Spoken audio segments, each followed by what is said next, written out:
Meanwhile, 2 police officers in St. Louis shot on Thursday. They're lucky to be alive thanks to their bulletproof vests, but violent crime in that area is said to be getting out of control. But now the mayor has a controversial idea, a plan. She says she's telling people to hand over their guns in exchange for free groceries. Kevin Jackson is a Fox News contributor, and he joins us now with his reaction. Kevin, you have a home in St. Louis. You lived there recently. Here's some numbers just from 2017 alone about the killings in St. Louis. I think we can put them up on the screen. The number of murders year to date at 197. 185 of those murders carried out with firearms.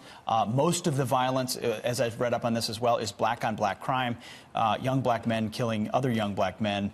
Kevin, it sounds like a unique idea. Hey, turn in your gun and you'll get some groceries in exchange. Will something like this work? To be surpassed only by Hug-a-Thug, Pete. You remember that? Yeah. They did the Hug-a-Thug thing, I think, in like Philadelphia or some other liberal utopia. You know, look, hey, St. Louis is going to have the fattest criminals in the land, so they could brag about that with the Chamber of Commerce. What an asinine idea. And, you know, when you look at the demographics of this, where you've got these young black men ages 20 to 29 are the biggest victims of these crimes, and the unsafe neighborhoods that have been created by mayors like Lyda Krewson and in the case of St. Louis, Mayor Slay before her, you know, these ideas that I call them leftist bourgeois cocktail sippers want to try, and as opposed to addressing the real issues of fatherless homes and you know the business development that needs to be going on in St. Louis. They're not doing that, but they decide, hey, we'll fatten up our criminals. Maybe they'll get so fat they can't commit any crimes. Kevin, you know, if somebody on the right suggested this, the left would scream, they're trading safety for food.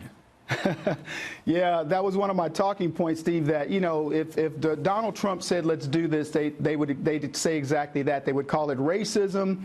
And they'd say, you know, they're starving these people in order to get their guns so that they can no longer protect themselves. Look, it's a matter of perspective, but the facts are St. Louis is probably geometrically more dangerous than Chicago. And we're constantly talking about Chicago. We're constantly talking about areas like Detroit.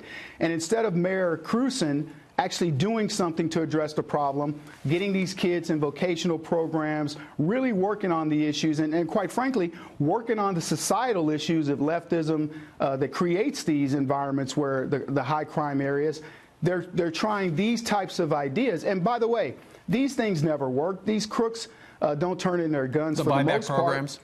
Yeah, the buyback programs don't work, and what they do is they end up bringing in these guns that don't work. Criminals don't turn in their guns, ultimately. The mayor says we can't incarcerate our way out of this situation, but it doesn't sound like and buyback programs have been effective either. Not at all. And the sad part about that is that comment that we can't incarcerate.